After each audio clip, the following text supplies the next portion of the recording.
What do you mean mixed? Mixed means mixed ages. Oh, mixed ages. Not mixed marriages, but just want to make sure that we all understand what we're talking about You're here. doing very well. And want some more? Sure. Well, I just would give a first reaction. It would seem that there are two advantages to having these families meet together.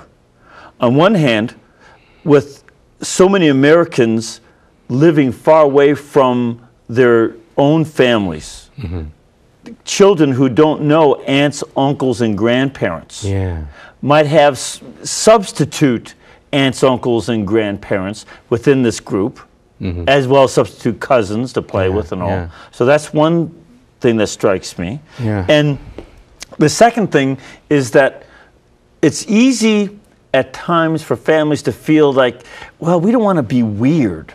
You know, we don't want to be just doing this Catholic thing by ourselves and look kind of weird to everybody else. So it forms a support for living out their faith. I hear from people all the time, and they say, you know, I believe I'm a solid Catholic. I'm with the Pope. I'm with the Magisterium.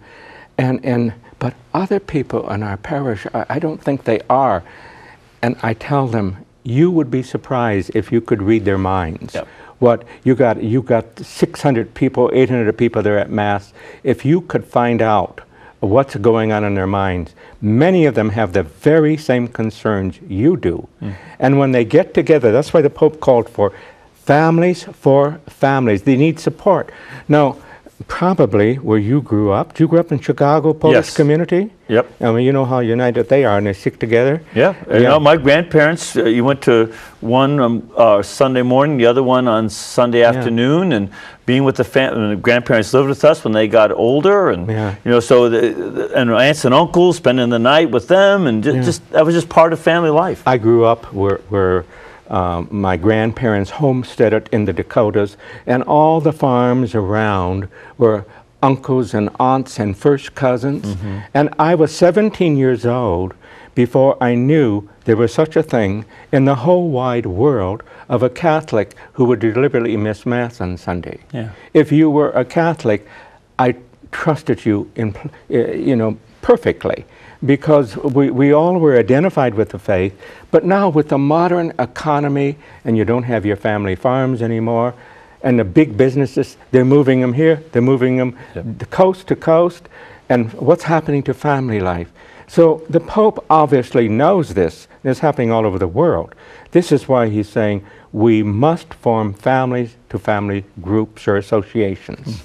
So that when we say that the church, and when he talks about here of the church ministering to and being a subject minister, we're not just talking about the hierarchy and the clergy and the religious doing it, but Catholic families ministering to Catholic families. Yes, and you know, there's a lot of them still have this mentality that I can't start this group unless I go to my pastor and get permission.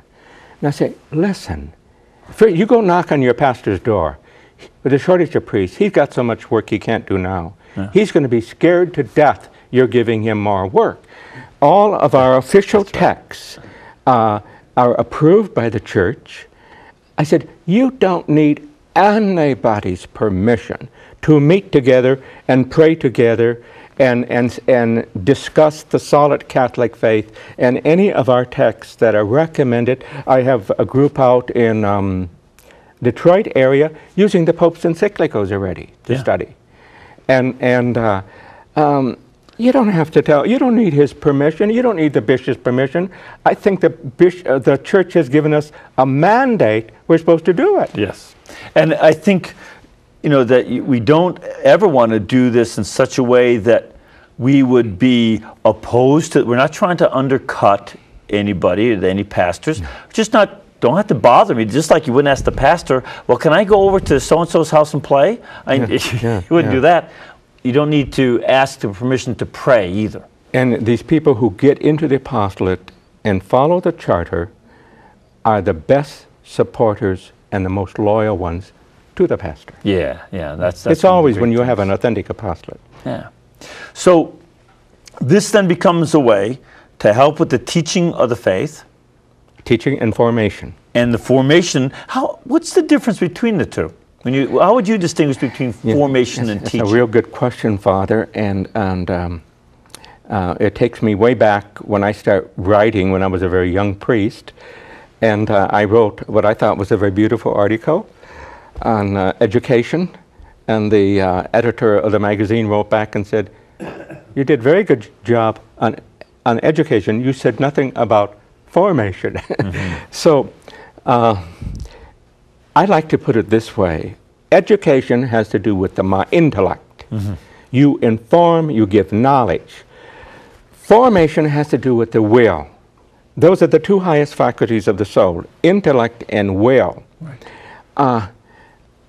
I can know a lot about the truth, but I got to accept it with my heart, and I got to love it, or I'm not going to heaven. Right. There's got to be a response with the will. Formation has to do, okay, you have the knowledge, now respond to it in love, now live it, now do it. Yeah. Now embrace it. Yeah. And formation is helping you to take the concrete steps to love and live the truth that you know. And so many people are afraid to take that step. I hear from people all the time. They want to do this.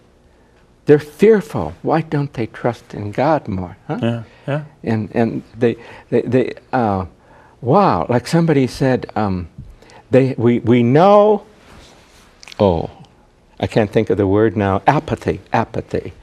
We have discovered the medicine for apathy, but people are too apathetic to take it. The Fatima Family Apostolate, we're not the only association that is approved and recommended by the Vatican, but it is one. It gives you the tools, it tells you how, but they have to get over their apathy, have to have trust in Jesus and Mary and the Holy Spirit, and go to it. Yeah. You know, one of the things that also strikes me about all this with the apathy is another side. Sometimes people want to be titillated. They don't want to be bored. They want something to always be new. And I think more than mere avoidance of boredom or the search for mere experiences of titillation, I think what you're talking about sounds like a family adventure. Yes, because you know, when you get together, this is why we want the groups to be small. When the last ones that open their mouths are usually the men, the women tell me. But the women know how to do it, you know. Yeah. They might have to meet a few times. You know how a good wife makes her husband think he thought of it first.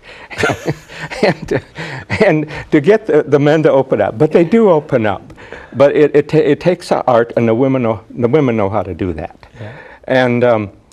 And when they get together, and my gosh, I talked about my faith, the man will say.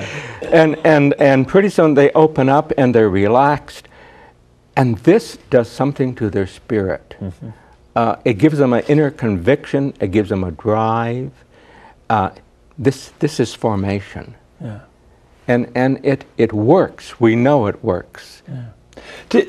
One of the things I remember hearing from a psychologist who had done a study on what keeps families together and what are the factors that go into family togetherness.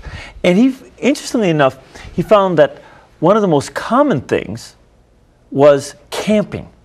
Camping, yeah. And families that camped stayed together. And it's not because they had a good time necessarily. Usually it rains and somebody gets hurt, the food doesn't taste good, and all this stuff. The weather gets bad, the bugs. But they find that in talking amongst themselves about the adventures, they have something to share, and that's what is more important than the actual camping. And it sounds like these are ways for families to camp out in their faith together and have adventures in their faith together. I have a brother that they would do that once or twice a year, and of course they have a son of priest now. And that is true. That is true. To relax and share and communicate. When I prepare couples for marriage, I stress very much what is the most important part of a successful marriage? You know, we have to put Christ in there and God and all that, but communication. You cannot love what you do not know. And to grow in knowledge, growth in knowledge, there has to be communications. And there is too much lack of communications. They're so busy earning a living, materialism, and home is just a place to hang their hat. And there has to be communication, because you can't grow in love without growing in knowledge, and you can't grow in knowledge without communication. I think, too, because I also make a very big point, if Christ is not the center of your marriage, then you're going to make a terrible mistake. If God's not number one in the marriage, you're going to expect your spouse to be God, and they can't. But if Christ is the center, then what you're saying is true first for him. You got to communicate with him, and then you got to communicate with each other. And that's what your family apostle sounds like it's doing. Yes. And you know, when the marrying couples, if they follow it like they're supposed to, the night before they're going to have their next meeting, say if they're having once a month, that's the minimum, mother and dad get together and discuss the spirituality of each one of their children. Our oldest one is 18 or 17, or the next one's 16 or 14.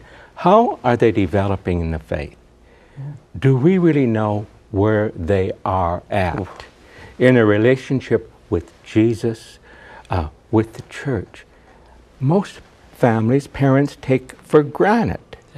Never, and then they're amazed that they find out when they become a young adult that they had never identified with Jesus or the church. They should have been discussing. Now, some in my apostolate, what they do, it always seems to be easier in most cases to communicate with mother than with dad for some reason. For instance, I have a niece who teaches little kindergarten children, and she has them draw pictures of mother and daddy. Mother, they always draw with a great big mouth. Daddy with a little tiny mouth.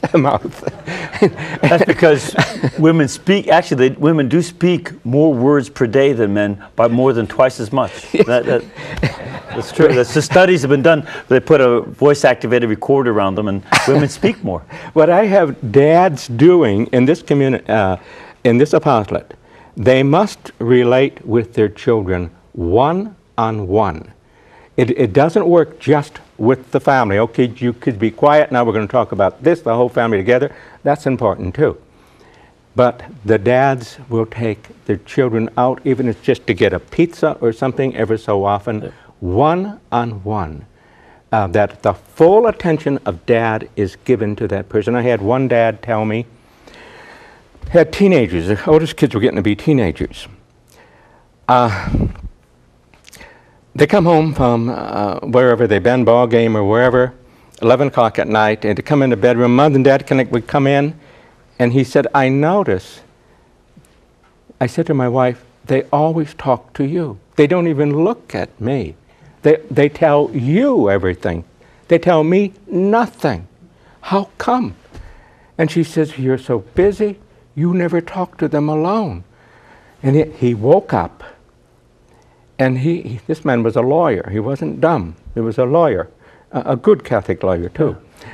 He says, I got to do something about this. Every Saturday, he takes a different one of his children out for an hour to get a Sunday. Do you call Sundays down south? Yeah. Okay. A Coke, a pizza, whatever. He goes around the cycle that ever so often he is alone with his children one-on-one. You know, these are some very good concrete things that Fatima family